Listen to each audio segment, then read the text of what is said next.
जय श्री कृष्ण।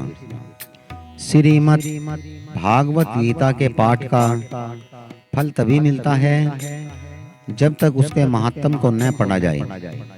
श्रीमद् भागवत गीता के 8वें अध्याय का महात्म।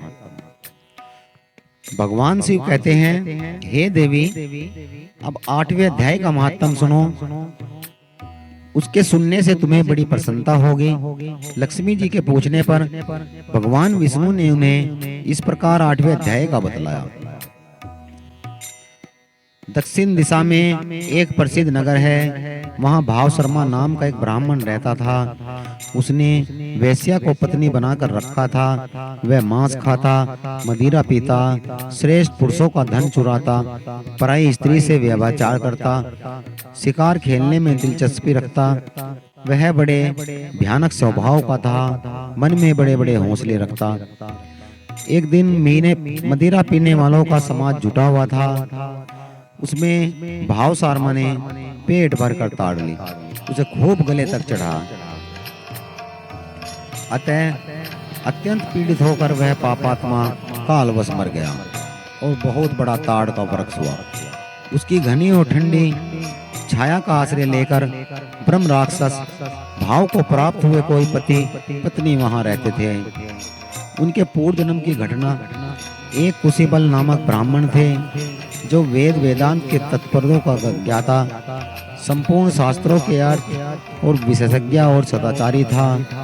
उसकी स्त्री का नाम कुंती था। वह बड़े खोटे विचार की थी। वह ब्राह्मण विद्वान होने पर भी अत्यंत लोभवश अपनी स्त्री के साथ प्रतिदिन भैंस, काल पुरुष, घोड़े आदि बड़े बड़े दानों को ग्रहण किया करता था, परंतु दूसरे ब्राह्मणों को मिली भी दान में से वह फूटी कौड़ी नहीं देता था। वहीं दोनों पति पत्नी कालवश मृत्यु को प्राप्त होकर ब्रह्म राक्षस हुए। वे भूख और प्यास से पीड़ित हो इस पृथ्वी पर घूमते हुए उसी ताड़ के वृक्ष के पास आए। उसके मूल भाग में विश्राम करने लगे। इसके पश्चात पत्नी ने पूछा, हे नाथ, हम लोगों का यह मान दुख कैसे दूर होगा? ब्रह्म राक्षस योनि से किस प्रकार हम दोनों की मुक्ति होगी? तब उस ब्राह्मण ने कहा, ब्रह्म विद्या के उपदेश, अध्यात्म तत्व के विचार और कर्म विधि के ज्ञान के बिना किस प्रकार संकट से छुटकारा मिल सकता है? यह सुनकर पत्नी ने कहा, हे पुरुषोत्तम, वह ब्रह्म क्या है, अध्यात्म क्या है और धर्म कौन सा घट है? उसकी पत्नी के इतना कहते ही आश्चर्य हुआ। उसको सुनो। उपरोक्त वाक्य गीता के 8वां अध्याय के आधे श्लोक का था।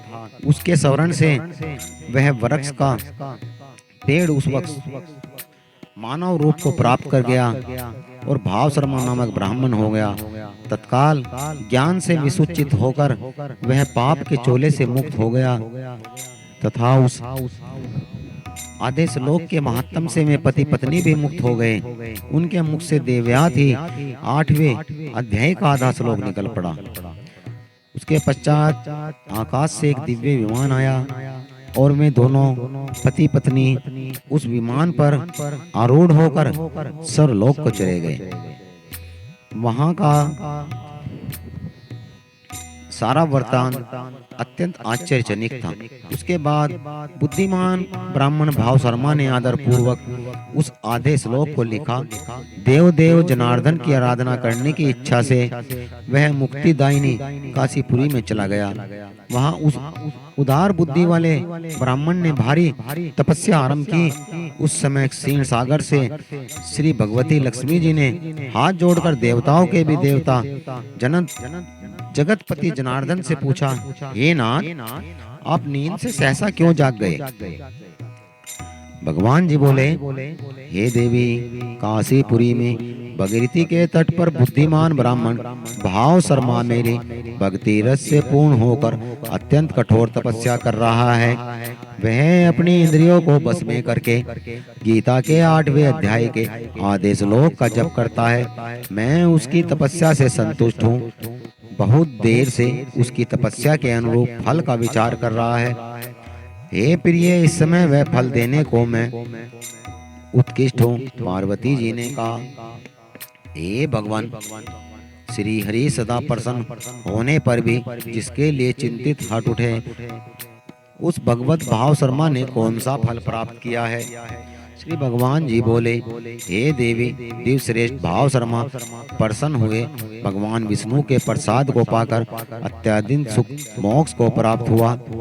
उसके वंशज भी जो नरक यातना में पड़े हुए थे, उसी के शुद्ध कर्म से भगवत धाम को प्राप्त हुए।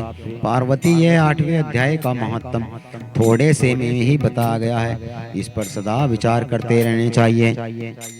बोलिए श्रीमद् भागवत गीता की जय। श्री कृष्ण गोविंद हरे मुरारी, हे नाथि नारायण वासुदेवाय।